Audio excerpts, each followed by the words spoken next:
Bonjour tout le monde et bienvenue sur ma chaîne Corner Canapé.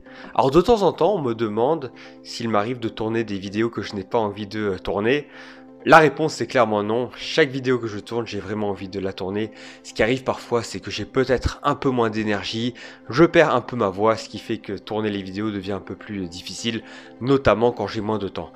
Mais sinon c'est quelque chose que j'aime faire énormément. D'ailleurs ça fait plus de 3 ans que j'ai cette chaîne et je remercie tous ceux qui m'ont encouragé depuis le début et qui continuent de m'encourager au fur et à mesure. Aujourd'hui néanmoins, une vidéo qui déroge à la règle, c'est une vidéo que je tourne que je n'ai pas du tout envie de tourner. David Silva qui prend sa retraite avec effet immédiat. Alors peut-être que vous avez raté l'information, c'est quelque chose dont on n'a pas parlé beaucoup dans les médias français. Un seul petit article dans l'équipe, mais voilà, David Silva s'est gravement blessé la semaine dernière à l'entraînement avec la Real Sociedad et donc il est contraint de prendre sa retraite. Personnellement, c'est une nouvelle qui m'attriste beaucoup. C'était mon joueur préféré en activité depuis la retraite de Joaquin il y a quelques semaines avec le Betis et je me réjouissais vraiment de le revoir la saison prochaine en Ligue des Champions avec la Real Sociedad. David Silva, c'est un joueur que j'ai adoré. Ces dernières saisons, je l'ai certes moins vu jouer parce que je suis pas forcément fan de la Real Sociedad, mais c'est un joueur qui m'a énormément marqué et je trouve qu'on le considère pas assez à sa juste valeur. D'ailleurs, en Espagne, si on regarde les unes des journaux, certes, on le mentionne en première page, mais franchement, je pense que pour ce qu'il a fait pour le football espagnol, 2 euros, une Coupe du Monde, il aurait mérité une grande une. Et finalement, il y a juste le journal de Valence qui lui accorde cette grande une. Et il faut dire qu'il a notamment grandement marqué l'histoire du FC Valence avec une Coupe d'Espagne remportée, alors qu'il n'a ni évolué du côté du Real Madrid, ni évolué du côté du FC Barcelone. Néanmoins, si on regarde ce qu'il a fait donc pour l'Espagne, je rappelle qu'il a quand même marqué en finale de l'Euro, c'est le premier but lors de la finale de l'Euro 2012 contre l'Italie.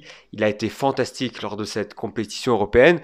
Je me dis c'est dommage qu'on ait oublié le talent de ce joueur qui a quand même réalisé une carrière exceptionnelle du côté de Manchester City en Angleterre. Je crois qu'il a joué pratiquement 10 ans. Il était là notamment lorsque le club a gagné son premier titre de champion d'Angleterre. C'était lors de la saison 2012 si je dis pas de bêtises. David Silva, j'ai eu la chance de le voir jouer une fois au stade, c'était lors d'un Bayern Munich-Manchester City. Je crois que c'était d'ailleurs la première campagne de Ligue des Champions de Manchester City, c'était il y a 10 ans.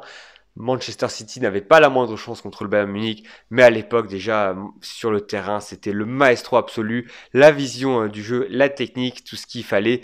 Et si Manchester City en est là aujourd'hui, il doit également beaucoup à David Silva qui a fait progresser ses partenaires et qui a été le joueur clé notamment dans beaucoup de titres, avait à même titre que notamment qu'un Agüero qui a quitté également Manchester City il y a désormais quelques saisons. Donc oui, voilà pourquoi je fais cette vidéo, pour rendre hommage à un joueur qui m'a fasciné, un joueur qui m'a fait vraiment plaisir à voir. Techniquement, il était au-dessus du lot, la vision technique, les passes, et surtout, même si maintenant, ces 3 dernières saisons, il évoluait en Espagne, du côté de la Real Sociedad, un club dont on parle moins, il faut quand même dire que ses performances restaient impressionnantes. Et cette saison, pour le retour de la Real Sociedad en Ligue des Champions, après je crois 20 ans d'absence, il était quand même le maestro, le joueur clé au milieu de terrain. Grosse déception donc pour la Real Sociedad qui va devoir faire sans son homme clé au milieu de terrain.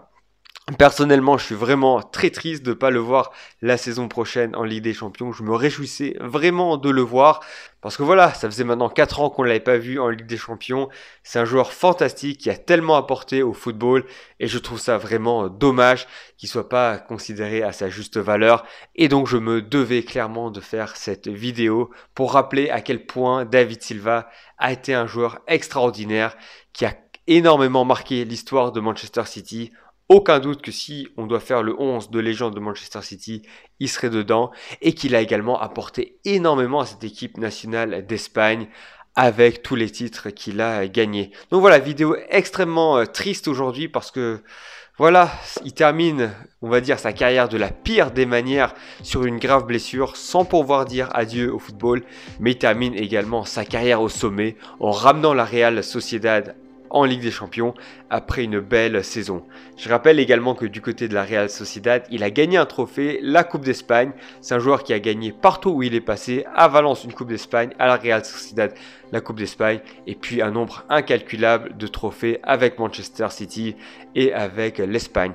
Donc voilà, fin de carrière pour David Silva. Dites-moi dans les commentaires si vous le considérez comme l'un des 10 meilleurs milieux de terrain des dernières années. Pour moi, il n'y a aucun débat, je le mets même dans le top 5. Et je vous dis à très bientôt pour une vidéo, j'espère, plus joyeuse. Ciao, ciao!